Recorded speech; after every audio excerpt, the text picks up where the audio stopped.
Pantheon Rise of the Fallen has been a project that has been close to completely dying several times since it was first kickstarted in 2014. Starting with failing to meet its Kickstarter goal and having to relaunch a fundraising campaign on its website, the project was initially almost entirely funded via crowdfunding, but the initial funding was not enough to pay most of its team members. This project was kept alive via the early developers literally donating their time to the project. This was and still is an actual passion project, a rarity in these days, in my opinion. Only in the world of indie development would something like this ever occur. You wouldn't see something like this from a major corporate game developer. Blizzard ran into technical issues with their next-gen MMO project Titan and quickly scrapped it instead of working through the issues and finishing the project. There was no passion behind the project. If there was, they would not have been so quick to abandon it. My view is that it was viewed by some suit in an office as a threat to the company's bottom line, and with one angrily worded email, the entire project was canceled. Remember EverQuest Next? Daybreak Games' reason for canceling was that it wasn't fun. Same story, some soulless person sitting in an office may have decided it was a risk to the financial stability of the company and axed it. While we don't know all the details behind these cancellations, I'm willing to bet that these projects could have been salvaged. And neither of these issues sound nearly as hard to deal with as literally running out of funding.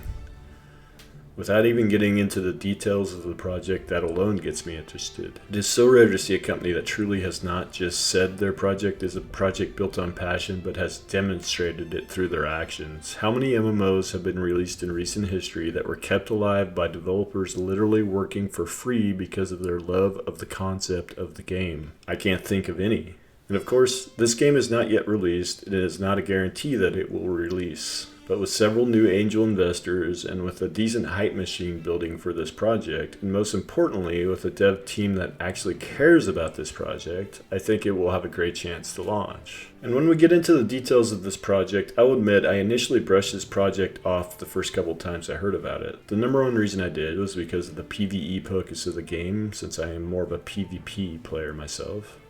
However, recently, after really digging into what it is actually all about, I started getting more interested. The main reason, this MMO is going back to MMO roots, and it is more of a social experience than current MMOs. Playing solo will be harder. Having organized groups and guilds will be a big benefit. Now, before this video, I did a 3-video series that ends with the idea that MMOs like Pantheon are not necessarily niche, even though people unfairly label them that way. The Pantheon formula was common prior to WoW and very successful in its own right. EverQuest at the time was an incredibly successful MMO using this formula. Today, if an MMO does not directly copy the WoW formula, it is now unfairly, and I think wrongly, labeled as niche. I don't view Pantheon as niche, but instead I view it as more of an MMO than WoW, and all the WoW clones are. Most of the WoW clones have failed over the years, so directly copying it is a mistake.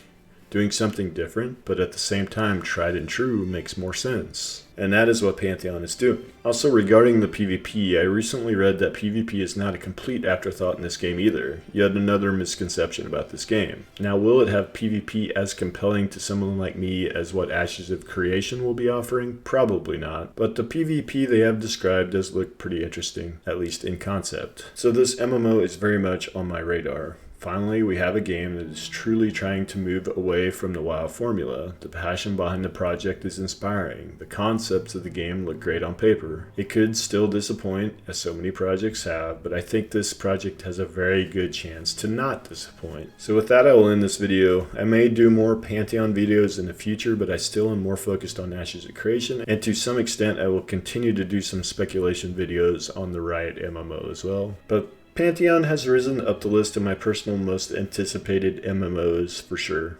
See you in the next video.